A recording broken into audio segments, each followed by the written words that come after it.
welcome back to the podcast. In today's episode, I have a great conversation with Reed. We talk about a lot. I'll list a few topics. Number one, sustainability and lifestyle. Number two, your relationship with food. And number three, dopamine and why you need to understand how it affects your system. So, if you enjoy my efforts, please do me a favor, which will help spread the reach of the podcast.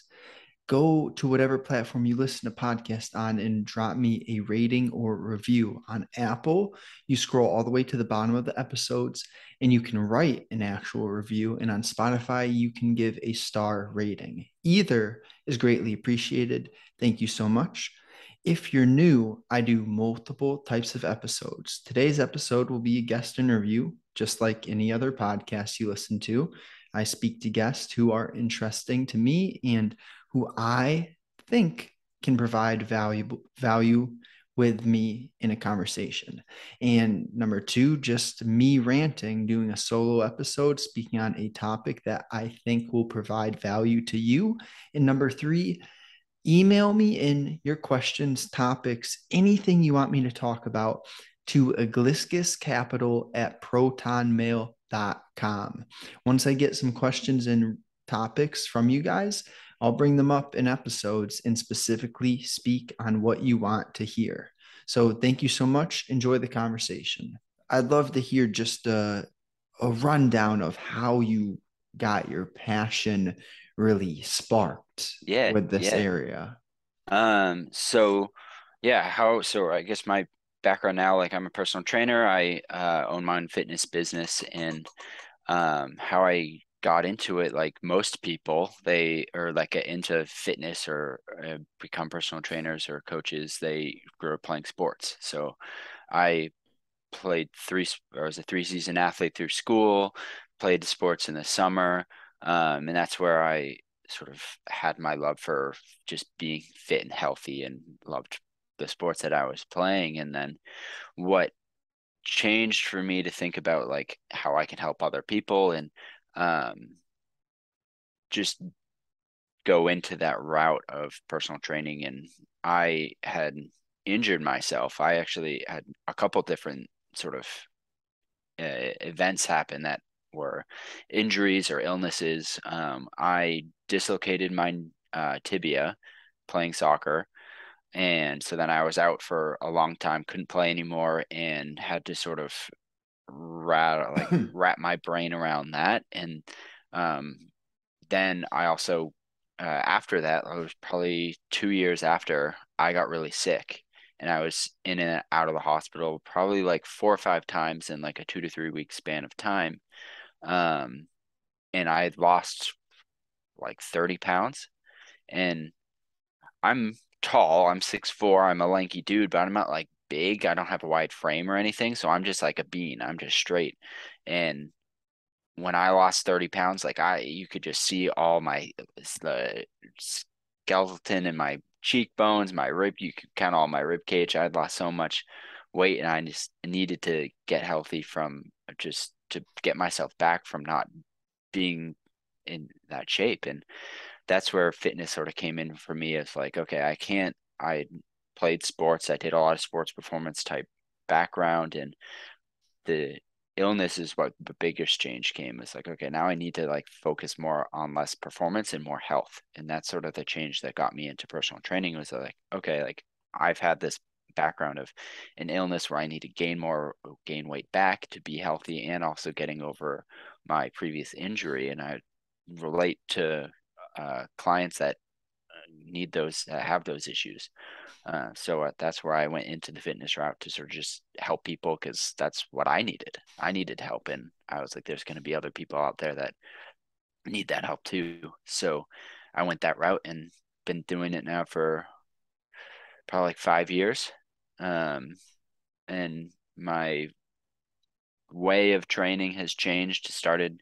Tried to get back into the sports scene and do the strength and conditioning, and working at a college and working in private sector and doing that sort of thing. And now I'm more in just general population and people, just getting them healthy and living like understanding what a healthy lifestyle is They don't have to be like bodybuilding or strength only, or there's a balance there that you can live a healthy life that incorporates those things, but you don't have to make it like you don't have to fit your life to it. You fit fitness to your life. That it's so priceless to understand. We each individual is going to have a different circumstance, but at the same time, if something caused you or I a specific issue, a problem, Right. maybe we can teach others from that quote unquote wound. Yeah. That's like the same theory that I applied into why I'm doing what I'm doing. The podcast, the newsletter, Yeah. all of the creation is aiming to help my previous self Right. with the psychological road bumps that I had. Mm-hmm. And you're on to something when you are teaching from your personal experiences Right. rather like there's knowledge to be grabbed from books and from other people, but Mm-hmm. at the same time, I think what bothers us or the questions that we have are personal. They're there for a reason. Right. And that's like this sign for us to look into that area because not everyone is going to be bothered by that. Right. But like you going through that illness and having to put back on weight, that gives you that area to teach from. And Exactly. a similar thing for me building my coaching practice, I I wanted to intertwine the physical health with the psychology because they really are like Yeah. two Oh peas in yeah. a pod. Yeah. And so do you really focus a lot on the psychology with your clients?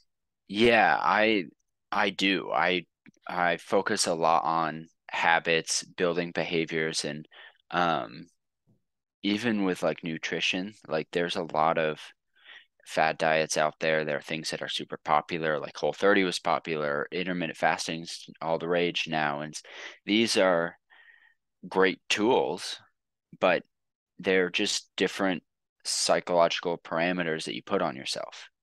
Like nobody's telling you that for like intermittent fasting, if you're doing a 16/8 fast, you're putting that parameter on yourself. And the goal is because you're shrinking that time, there's no like real magic pill to it. You're just shrinking the time that you have to eat. So then you naturally are going to eat less because you have less time to eat.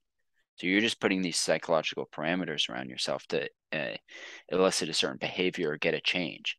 So that's where I sort of like to focus my training is like, yeah, we do our normal stuff. We do our strength training, we do our sets and reps, and we lift heavy and we push ourselves and do that sort of uh, training to get that physical change with the body. But the underlying message for me with my clients is the psychological behaviors that and habits that help to make it so that it lasts a lifetime. Like the worst thing that you can do is like lose weight, a lot of weight in 90 days and then gain it all back. The best thing, it might take a little bit longer, but you're building the habits where you lose the weight. It might take you 5 months, 6 months to lose the same amount of weight in that time, but you're going to keep it off for life because you've built the habit. And that's that psychological component that comes with it. So what I thought of immediately was sustainability. Yeah, And it, it's important to have moments of intensity where we right, test ourselves and right. really work to push those limits. But in the big picture, like you said, if you do all this hard work and you lose weight quickly, but then Mhm. you let it all come back, that is Right, not beneficial at all. right. It's eh, And it's good to like you can still do those things. Like, yeah, you can still like go and if it's the you've got 60 days until you go on a vacation for and you're going to be in a bathing suit and you want to look your best. It's like, okay, well, like that's going to be a period of time where you really need to and rank up the intensity and go hard for those 60 days, but you're going to lose the weight and you're going to look good. And that's great to have that sort of a date in the future where you want to like get this result, but don't lose sight of the bigger goal because of that short-term goal. The bigger goal, like, yeah, you want to lose the weight, you want to look good because you're going on this trip, but you don't want to have to do that every time you go on a trip. You want to just get there and stay there so that you can go on a trip at any time and not feel restricted and like, oh my God, I don't look good. I can't go on that trip because I don't look good in that bathing suit. Make it so that your results are sustainable so that you do lose that weight, but you keep it so that you don't have to worry about that sort of thing. And it just becomes sustainable in your life. And I'm not a fan of the word diet at all because No. it implies that we're just doing something for a period of time. Hmm. And I took a note. I think what we want to focus on sharing with people is the lifestyle. Yeah. And that's why teaching habits in the psychology piece of I gotta sneeze. Yeah. All good. That's why teaching the lifestyle portion of what we're working on is so important Yeah. because if you can do something over a period of time and then you reflect, you refine, and you figure. I love trial and error, Yeah. and it really blows my mind when people say do it my way or the Hmm. highway because it's interesting. So there are certain things that all humans can relate to. Hmm. We all need water. We Right. all need sunlight to get our circadian rhythms going. Right. But at the same time, you want to be able to test and put together your individual system.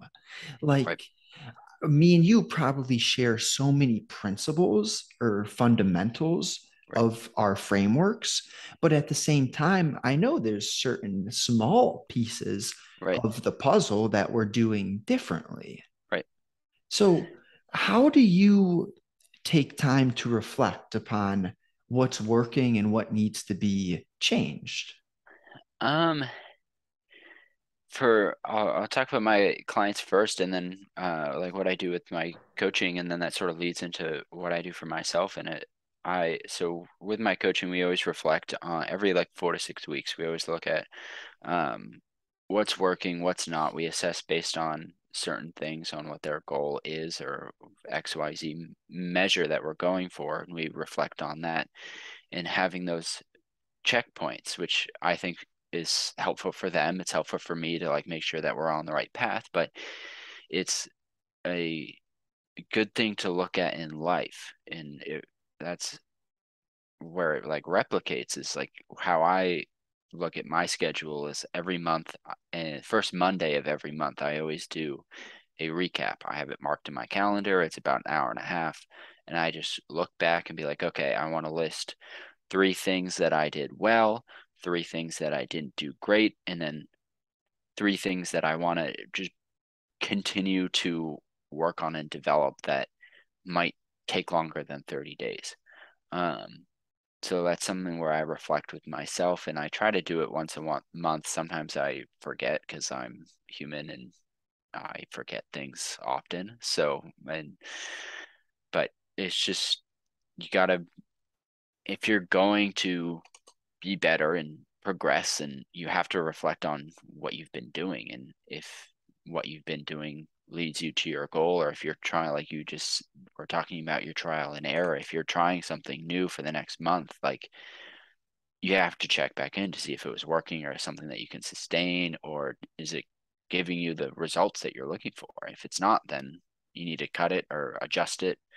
But if it is, like, maybe there's a way you figure out you can do it a little bit better, and then you continue to do that for the next month. And just having little goals like that, or like I know some people do it every quarter, they do every 3 months, and same thing. It's just, or 3 months or 4 months or 5 months, or they do it every 6 months. And doesn't necessarily, the time limit doesn't matter as much as long as you can have consistency in doing it. Right. It's more important to actually be consistent than how how perfect you are in the Mhm. process of your intensity and reflection. And Right.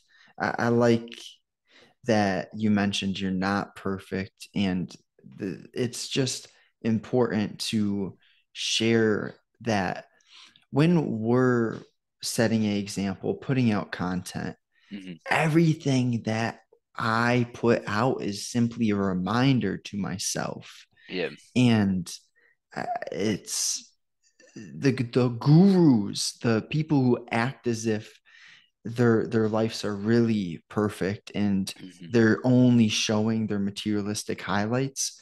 Those Yep. people really deserve to be unfollowed because Right. they're not providing you with value. Right. But something that I love to do, I got it from Andy Frisella, and Mm. it's just called the Power Planner. I have a Okay. piece of paper with Monday through Friday, and each day I write down 1 through 5 and have my top 5 tasks.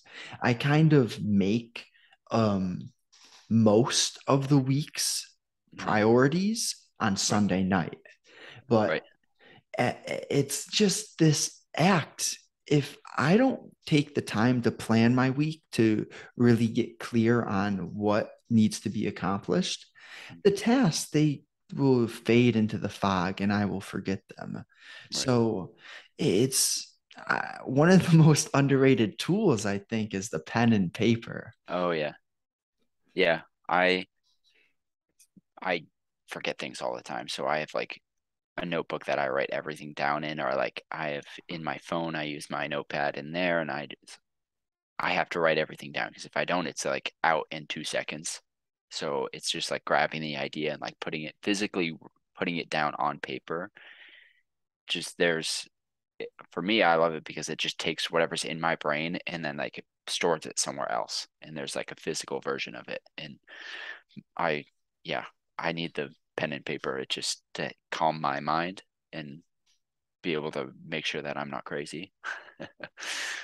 And I think something that's challenging for most humans is to detach from emotions, from Right. people, experiences. Hmm. And that's exactly what we're doing when we write our thoughts on paper. Right. It's just decluttering that big bundle of thoughts in our head. And these simple things I didn't learn until I was 21, 22 years old. It's like Yeah. I know in my heart that many humans would benefit from having more psychology Hmm. implemented at a younger age. And Right. we're not talking super abstract ideas, just simple methods to declutter your mind. Right. The power of just 5 minutes of consciously focusing on my inhale and exhale, Right. it does so much for your mind.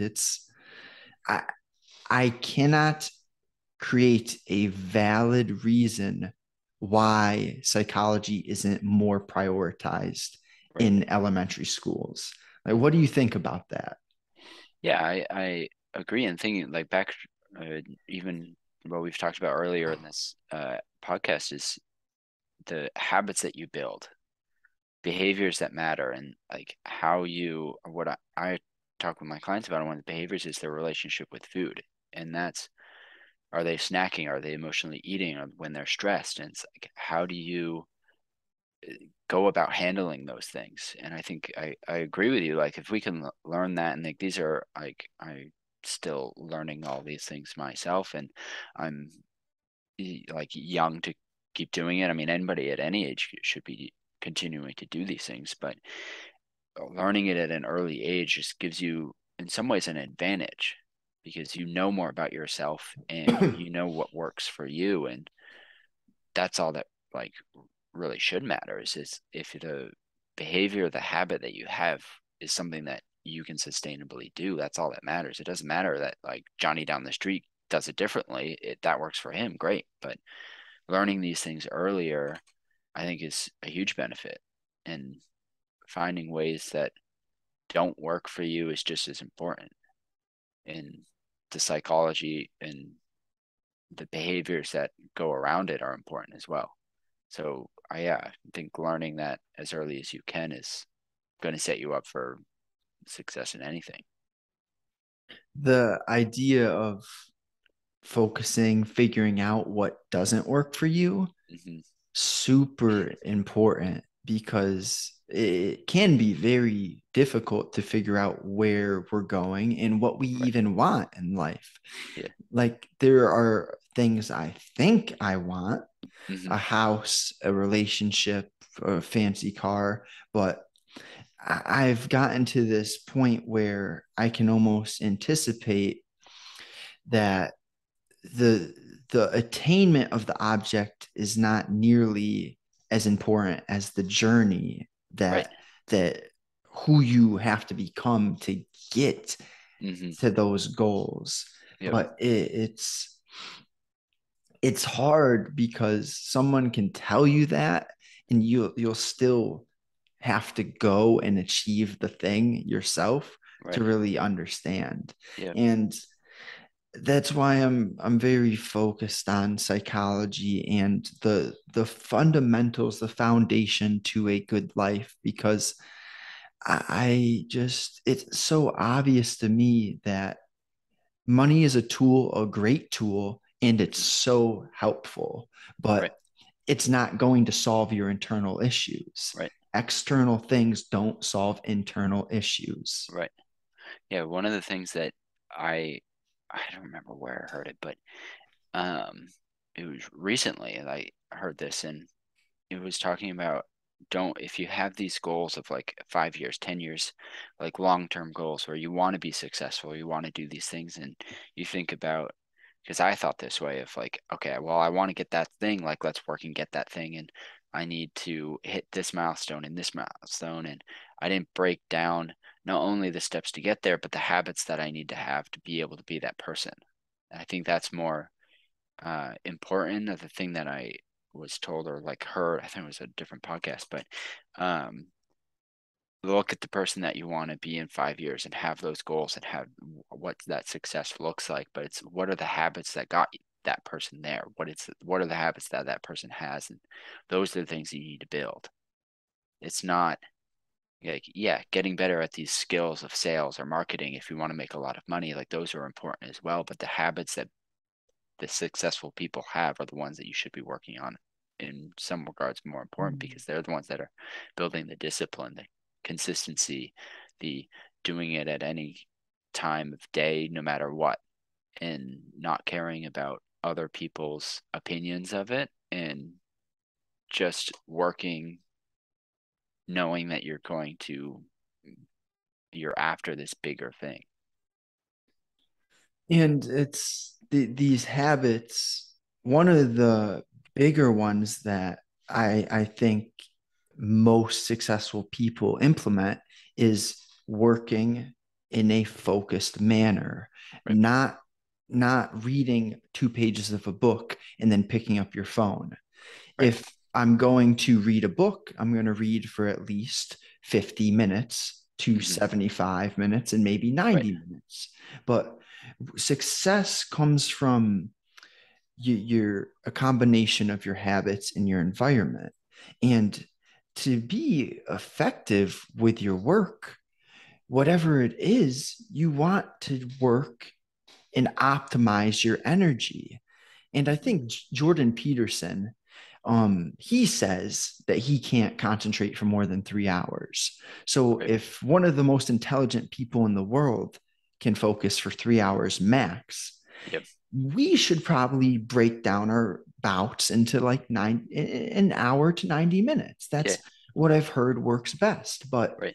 it's powerful how much more you can get done in a deep work session, no Right. distractions, compared to just texting and picking up your phone every 5 to 10 Hmm. minutes. Yep. That's one of the habits I try to implement is practice not picking up my phone. Hmm. Yeah. I'm working on that myself. I still do. My like wife got really mad at me about this, and not really mad at me, but she notices it, and she's like, "You need to work on this because they're you're distracted, and it's my phone." And I always, because I have clients that text me at all hours, and I'm like, I don't need to respond to them immediately. It can wait. It's not an emergency. So what we agreed upon was setting a certain time of day where we both put our phones down in the other room and we don't touch them. And we made that 5 o'clock. So 5 o'clock, we both put our phones down in that other room. We don't look at them. If it dings, we don't go for it. That way, we're breaking our need and like that sort of like endorphin kick that you get or dopamine kick that you get when you like get a notification. You're like, oh my God, somebody needs me. You get excited about it. And we try to put that away and then that way we can focus on each other and like build our relationship together, and we get to actually be there and focus on us and be there for each other. And we talk about our day, and but even something as simple as just like being there to watch TV with each other. And it's like we're not just, neither of us are scrolling on our phone. It's just the quality time of us being there. And it's something that is I'm still working on and learning, and it's that growth. I think that's important, and it's helpful so far. But I agree, like the grabbing the need from the phone is just, it's insane these days. Yeah, I that transfers well into the importance of understanding dopamine and how we can rewire our circuits by doing actions that require delaying gratification, Right, or we can artificially completely fuck up our dopamine systems right, by getting easy dopamine from the two right. examples I like the best are fast food and porn. Yeah. When you at the touch of your fingers without effort Hmm. can Yeah. fire up those endorphins, Right, it destroys your ability to pursue anything right, meaningful, anything right, that requires effort. right. And I am a fan of, see, you mentioned watching TV, and some people get too far to the extreme Hmm. of self development where you can't watch TV. Right. No, I think it's important to have time to wind down, Yeah. but there's a huge difference between eating Cheetos, scrolling through Instagram, Hmm. watching Netflix all at the same time, Right. and sitting with your partner and actually enjoying a Hmm. show Right. together, Yeah. minus the food and minus the scrolling. Right. Yeah. Yeah. It's mm, we don't have a ton of shows that we watch either, that, or at least she has more shows that to watch than I do. We watch mostly her stuff, but um that's fine, beside the point. But it's the quality, like you're talking about, the quality time. It's not, you're not there with like snacking on the Cheetos or the scrolling on your phone. Like you're distracted, you're spreading yourself so thin and getting all this dopamine rush from all sorts of different sources that you don't then focus on the person that's next to you. So that's where us putting our phone down, we get to focus on like the task at hand. If you need to like measure out your tasks or put them on a to-do list, but the task at hand is the quality time with each other. And so taking the phone out, putting it away, not having anything that's distracting. It's just us focusing on each other and being there for each other and then watching the show. And I agree that there's too many people that focus on, or they like glorify how busy they are, and putting like, if you're doing great stuff, like there's a lot of people out there that are doing much higher level stuff than I'm doing. And I am fine with that. Like there's going to be a point in my time that something I'm building towards is being more busy and having success, and that's something that I'm working towards, definitely. But I'm not going to sacrifice the quality time with my wife for reaching for my phone to answer a text message. It's not worth it. That really it comes down to understanding number one, what you mentioned earlier, the season of your life that you're in. Hmm. And number two, like, where are your priorities right now? Right. And once you get clear on where you're headed and the daily tasks that are required to move the needle in that direction, Right.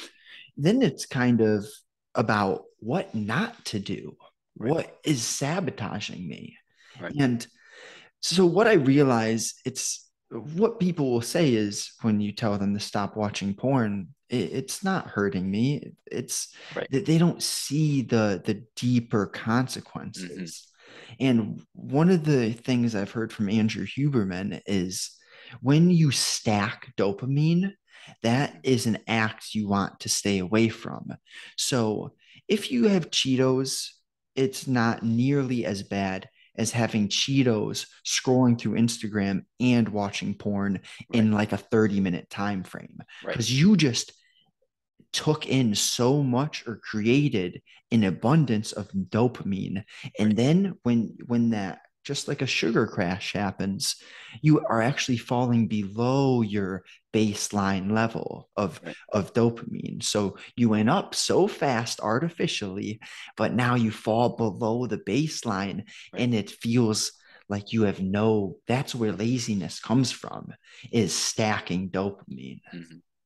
Right. Because you're just looking for that next, like, it's like a drug. You're just looking for that next dopamine hit, and if, especially if you stack it, then it's compounding on itself, and you're always looking for more then, and that's where you get comfortable because you're able to, like you said, everything's like at your fingertips now. It's like you're capable of getting access to anything, and it's, you can get an instant dopamine hit from it. So it's, you know you're just destroying all the progress or success that you're going to have or could have because you're just looking at these quick fixes. I absolutely love the idea of who could you be, the Yeah. potential. Yeah. And let's transition into I we talked about how it's important to know what not to do. Hmm. So what are the acts or that the activities that you really would recommend people stay away from? Mm, that's a good one. I'd say like it's easy to say like anything that distracts you from your mission or your goal or what you're going to do for the day. It's like that's like easy to say. It's harder to do because you have access at all times. I'd say talking about deep work, making sure that you don't have your phone, if you have your phone with you, turn off like the notifications or like do not disturb mode, like anything that you have a period of time where you're focusing on a certain thing, like any distraction, just try to limit those as much as you can. And anything that, because then you're going into all this quick fixes again. It's like if you're not, you need to focus on the things that you can control, and you don't want to put yourself in a position where you're just delaying everything. I think that's the biggest thing for what people don't realize is that by making a choice to do something, they're also making the choice not to do the other thing. So choosing things of like, these are the things that I'm not doing. You're then consciously making the choice like, okay, I'm not going to be doing those things. I'm then consciously making a choice to do the thing that's going to be productive. And see, that reminded me immediately of how do you build good habits? You Mm. don't just quit something, you Right. take that old habit and you replace it, because it has, that time has to get Hmm. filled with something. Right. So you start small. I like that. That's something I haven't really talked about. And there's a few things that are just important to me that I kind of underemphasize because I've already like installed them to my system and I Yeah. kind of overlook them. Right. So I have no notifications on my phone, absolutely That's none. great. And they're never on like sometimes I miss phone calls, but Yeah. to me, the the benefit to cost ratio is largely Right. on the beneficial side Right. because I'm on social media and creating enough already. Hmm. I do not need to let myself get pulled Yeah. in other directions. I love how you mentioned you and your wife put the phones in, you just Hmm. have that cutoff time. Yeah. That is powerful. Whether it's in the morning Hmm. and night or just one of them, Right. to give yourself time to wind down and to wake up without being reactionary off the Hmm. bat. Right. We're not meant to have information coming at us at every second of the day. Yeah, and nobody really needs you that much. Like, unless you're an on-call doctor in an Mm-hmm. emergency room, like you're not saving anybody's life. Like, especially not with what I do anyway. Like, yeah, sure, I help people get healthy and live and build a healthy lifestyle and help them with their fitness, but like it's not an emergency. I don't have emergency workouts. Like that's not a thing. So I don't need to have my phone on me at 8 o'clock at night in case some client texts me that they're freaking out about this thing. It's like I can answer that tomorrow. It's not an emergency. And I think that what's hard with the phone now, especially with the social media, everybody's just it's so quick. It's such an instant dopamine rush, but we're all like trying to phrase this in the right way, but we're looking for something that we feel that is important and we feel that we're getting that from our phone, from social media, because the notifications that we get show that people are interested in us and that we feel that we are important in some way to someone. And you want that. You are looking for that. You want to feel like you're needed by somebody. And it's hard to break that mold. But most things aren't emergencies. Most notifications aren't like life or death. Some are, but you need to handle those, and hopefully that doesn't happen. But you don't need somebody likes your post on Instagram, somebody comments on your Twitter profile. Like that's not an emergency that you need to handle. It's just rush because you're just feeding your ego. And it's like that's great and all to get popular or whatever, but it's like you don't need that. Like you're talking about before, like social media is a highlight reel for people. It's none of it is an emergency. It's just people's lives that think too highly of themselves or think that other people care a lot and you don't need it. It's should be a place where you provide value for people and you share stuff, you share your experiences like we were talking about before with like my background in fitness. Like I'm trying to just share my experience and like help people help my younger self out by like, hey, like you shouldn't be don't go down this route for X program because you're going to spread yourself too thin and it's not going to be the intensity that you need. You need to focus on only working out 2 to 4 times a week, doing full body, and actually bringing in intensity. It's like focus on the things that I'm trying to just share the value that I'm trying to give my younger self. And the how important, especially for younger people, is that we kind of differentiate between what is our when is our ego talking and Mm-hmm. then when is that other voice that is a bit wiser Right. speaking. Like the ego is what drives my need for external validation. Right. And I definitely am not saying be a recluse, don't have friends. But Right. at the same time, you're going to benefit from valuing a few people's opinions. Mm-hmm. You value your own opinion highest, and then have a small circle of true friends Right. that when you tell good news to, they are actually supportive of you. Mm-hmm. See, the indicator of whether someone's a real friend or simply a acquaintance is how do they react when you share good news with them? Right. If they immediately are telling you about someone, their Uncle Joe's recent win, and not engaging with you about what you're telling them, Right. like that's a red flag. They're a acquaintance and not a Right. friend. Right. But when we recognize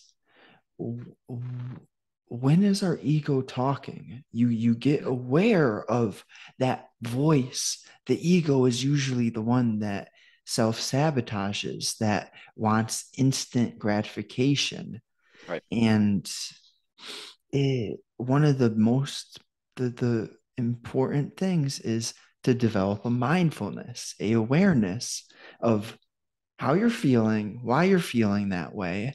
Mm-hmm. I love the checklist when you're angry or irritable. Have I Mm-hmm. drank lately? Have I eaten Right. recently? Did I go outside? Right. It's powerful to do Yeah. that. Yeah, it is. That's a good one. I like that, the checklist.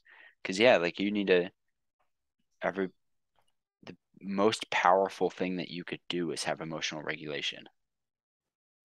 That's sets apart like people that are crazy successful, people that are in any industry, anything like financially successful in their work, like if they can emotionally regulate and like when they're mad, do they fly off the handle or do they control and reflect and like that checklist that you're talking about, like do they or do you towards the ambiguous you, like not necessarily you specifically, but do you go through those steps of being like, why am I reacting this way? Like, what response, where in me is this getting triggered, and why am I reacting this way to whatever situation you're in? And having emotionally regulating yourself is important to be okay.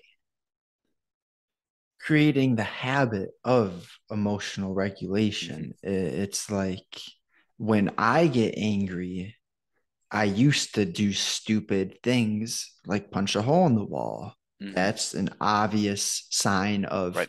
lack of self control. Right. Now, when I'm angry, I go for a walk. Big Right. difference. And Right. in even the most developed individual is Mm-hmm. going to have negative emotions, angry moments, Right. and times where they make a mistake. Mm-hmm. But really, what differentiates the average Joe and the successful individual is what are you going to do after you make a mistake? Right. If if you have that emotional regulation, number one, you realize you made a mistake. Some Mm-hmm. motherfuckers will do atrocious things and not And even not, yep. understand. Right. Right. So once the mindfulness, the emotional awareness, regulation, you create routines and structures to support you in the direction you're headed. Right. Like I love the idea of principles, and because we all have similarities, but we all have different specific circumstances. But when you can take a principle and apply it to a bunch of humans, that's when you know there's Oh yeah. some wisdom there. Right. Yeah, and like to give the example, same example for myself, like how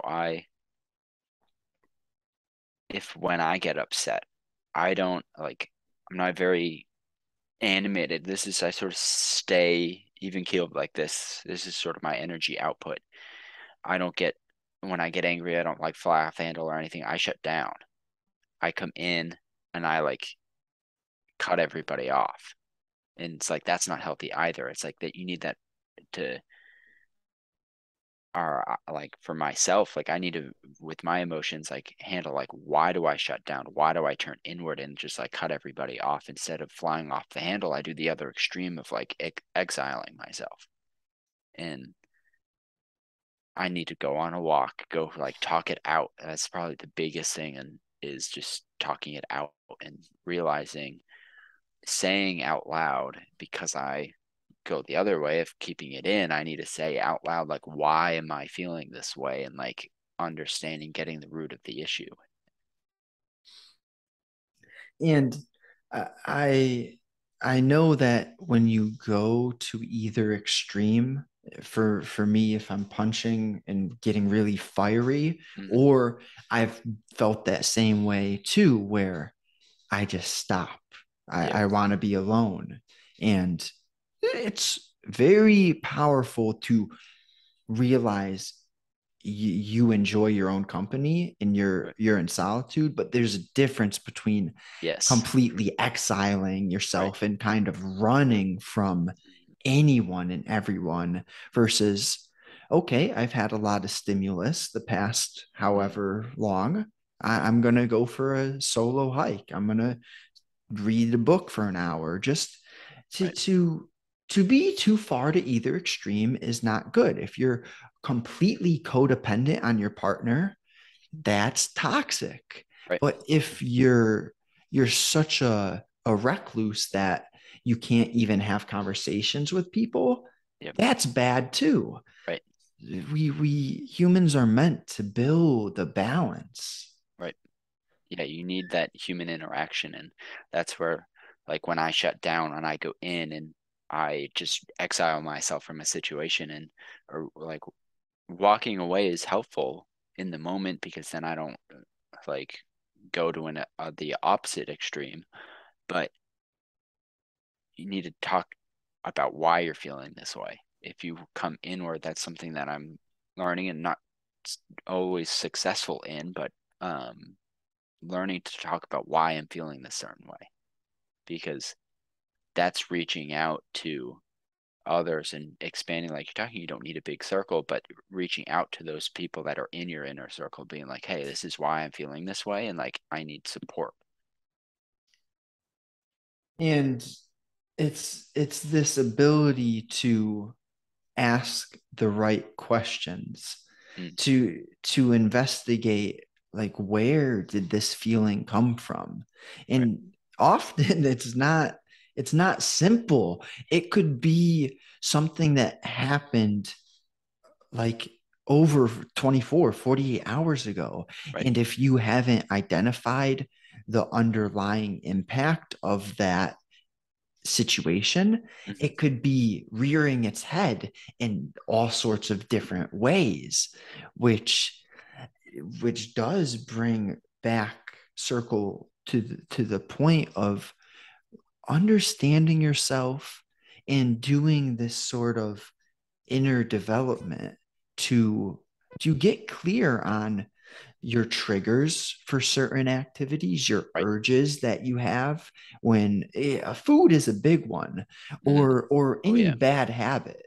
Like, what is the trigger Right. to overeating? Like, Right. it could be not handling the emotions. Right. Instead of overeating, maybe you take out a piece of paper and you just dump Mm-hmm. what is in your brain on that paper, Right. and you organize that into a few categories. Right. And bada bing, instead of getting emotional and overeating, you just solved it with a healthy act. Right.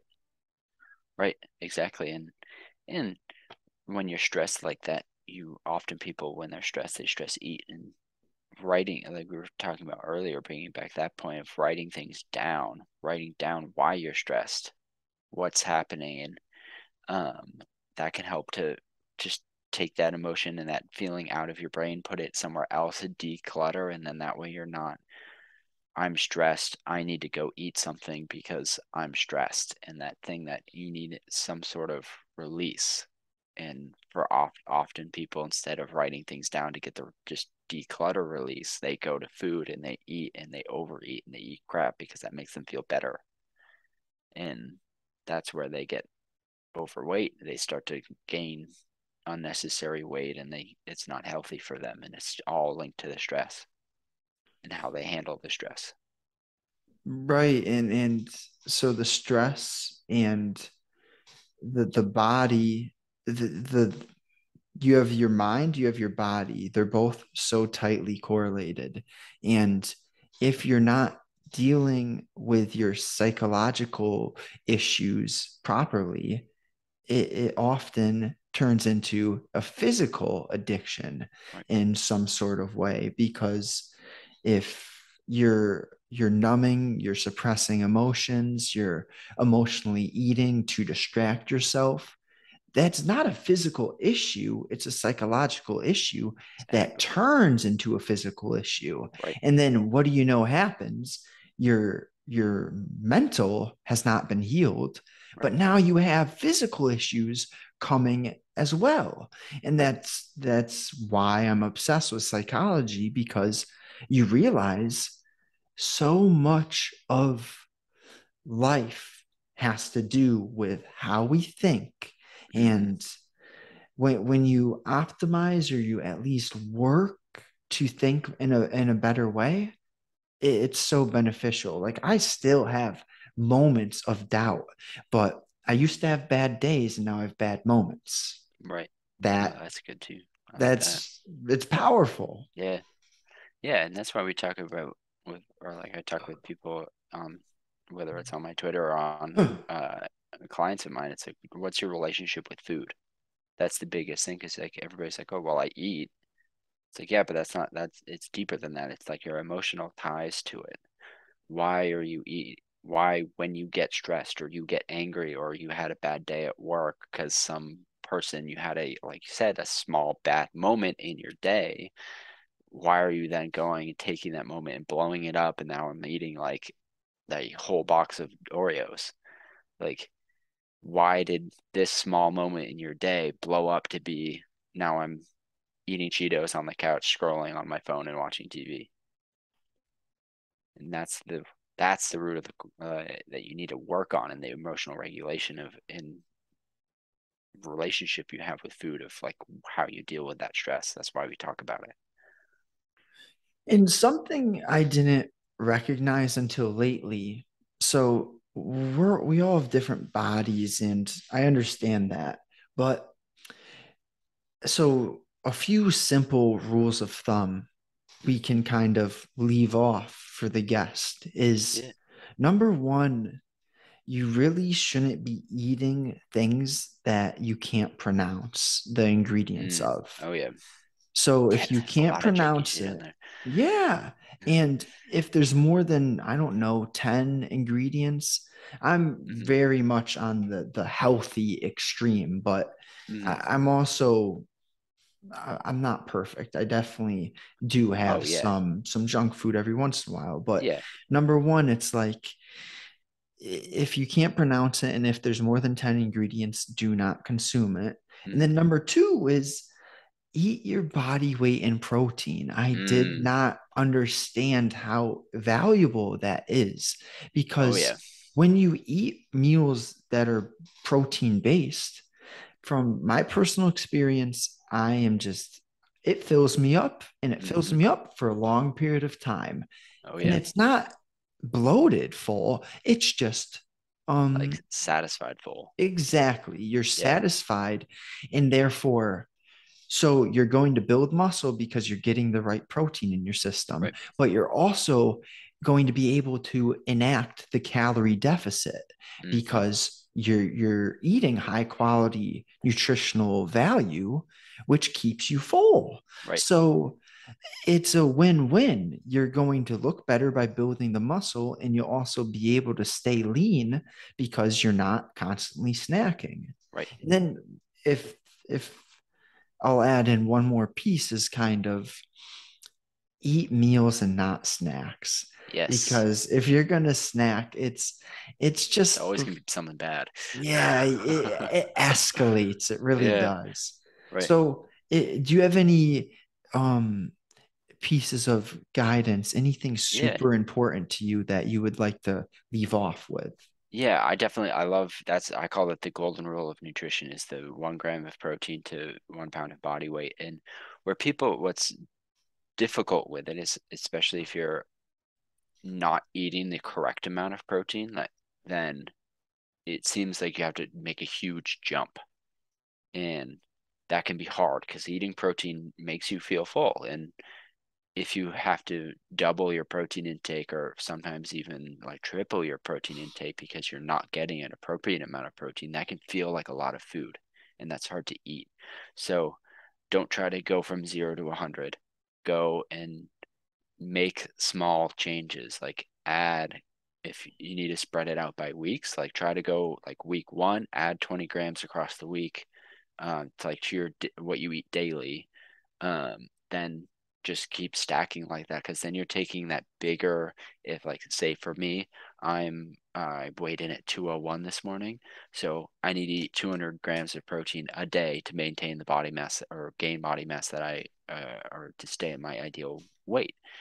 And if I was eating previously 100 calorie or 100 grams of protein, I would need to make a double jump to 200. That's huge. In a day, that's huge. If I'm going from 100 to 200, that's a lot of protein. That's going to be a lot of food. So just stair step it, go like 120, 140, 160, 180, 200. Like try to just make it, break that into smaller steps so that it's sustainable for you and you're not going to get overwhelmed by it. But the thing that I talk about and what I love about nutrition and is the 80-20 rule. If 80% of your day or your week you're eating healthy, you're hitting your goals, leave that other 20% for stuff that you enjoy. That's the fun stuff. That's your ice cream. That's you're going out and you're having a glass of wine with dinner with friends. It's something that makes you enjoy what you're doing, but it's not so much, only 20%. It's not so much that it's going to destroy the goal that you have. As long as you're getting that 80% in, you're going to get to your goal. It might take a little bit longer, but it's going to be sustainable and better for your life. It's one of the biggest things that people talk to me is like, I want to eat healthy, but I don't know what to eat when I go out. And I want to enjoy what I'm eating. And one, I think people that say that healthy food is, this is sort of a side note here, but people that say they don't enjoy eating healthy food, it's like season your food. You can season your food. Seasoning doesn't add any calories to you, but make sure your food tastes good because healthy food tastes good. If you're not, if you think it doesn't taste good, you're just not seasoning your food and you need to do that. So side note on that. But